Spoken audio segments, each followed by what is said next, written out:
कलयुग, जिससे पता चलता है कि सृष्टि का अंत नजदीक है। हिंदू धर्म के मुताबिक जीवन चक्र 4 अवधियों में चलता है: सतयुग, त्रेता युग, द्वापर युग और कलयुग। ऐसा माना जाता है कि हर अवधि को पूरा करने के बाद दुनिया का नाश हो जाता है। कर्म धर्म का तराजू। इसके अनुसार हर युग में धर्म और कर्म की पवित्रता खत्म होती जाती है। ब्रह्मा और विष्णु पुराण के मुताबिक इंसान खुद ही सृष्टि के विनाश का कारण बनेगा। पवित्र त्रिदेव की तस्वीर। हिंदू धर्म के मुताबिक कुछ चीजें पहले से ही तय कर ली गई हैं, जैसे भगवान विष्णु सृष्टि को शुरू और भगवान शिव सृष्टि को खत्म करने का उत्तरदायित्व निभाते हैं। ब्रह्म पुराण, विष्णु पुराण और भविष्य पुराण की भविष्यवाणियों से लेकर गरुड़ पुराण में कर्म और उनके परिणाम तक बहुत कुछ हमारे सामने लाया जा चुका है। लेकिन ये भविष्यवाणियां सुनकर शायद आप बिल्कुल चौंक जाएं। कलयुग, समय चक्र।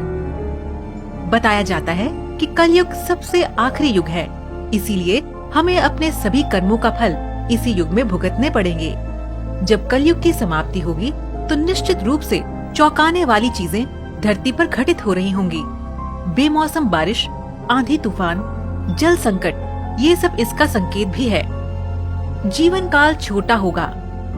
इसके अनुसार जैसे जैसे कलयुग अंत की ओर बढ़ेगा, मनुष्य का जीवन काल घटकर मात्र 12 साल तक रह जाएगा और शरीर 4 इंच सिकुड़ जाएगा। कल्कि का अवतार होगा। ब्रह्मा और विष्णु पुराण में ये भी लिखा हुआ है कि एक वक्त ऐसा आएगा जब ये सृष्टि नफरत और भयानक कृत्यों से लिप्त हो जाएगी। इस तरफ बस युद्ध का माहौल होगा। तब पृथ्वी पर भगवान विष्णु कल्कि का अवतार लेकर जन्म लेंगे। भावनाएं मर जाएंगी। पृथ्वी जब विनाश के करीब होगी तब हर जगह का पानी रहस्यमयी तरह से सूखने लगेगा। इसके अलावा किसी के भीतर भावनाएं नहीं रह जाएंगी। माँ, बाप, गुरु, किसी के लिए भी मनुष्य के दिल में कोई भावना नहीं रहेगी। पैसे का मोह बढ़ जाएगा। लोगों के लिए पैसा इतना जरूरी हो जाएगा कि उसके लिए वो किसी का भी खून करने को तैयार हो जाएंगे। मानवता नष्ट हो जाएगी। कलयुग के 20,000 साल बाद मानवता की निर्मम हत्या होने लगेगी।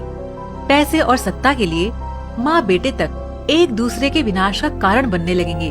सभी एक दूसरे के खून के प्यासे हो जाएंगे। आतंकवाद बढ़ता जाएगा।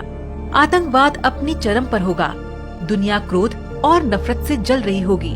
तब भगवान विष्णु कल्कि अवतार लेकर धरती पर जन्मेंगे। माना जाता है कि वो 1000 हाथी के जोड़े से भी ज्यादा ताकतवर होंगे और वो पृथ्वी को आजाद कराने में 3 दिन का वक्त लेंगे। सूर्य उगेंगे। कलयुग के आखिरी 5 साल में पृथ्वी पर मूसलाधार बारिश होगी।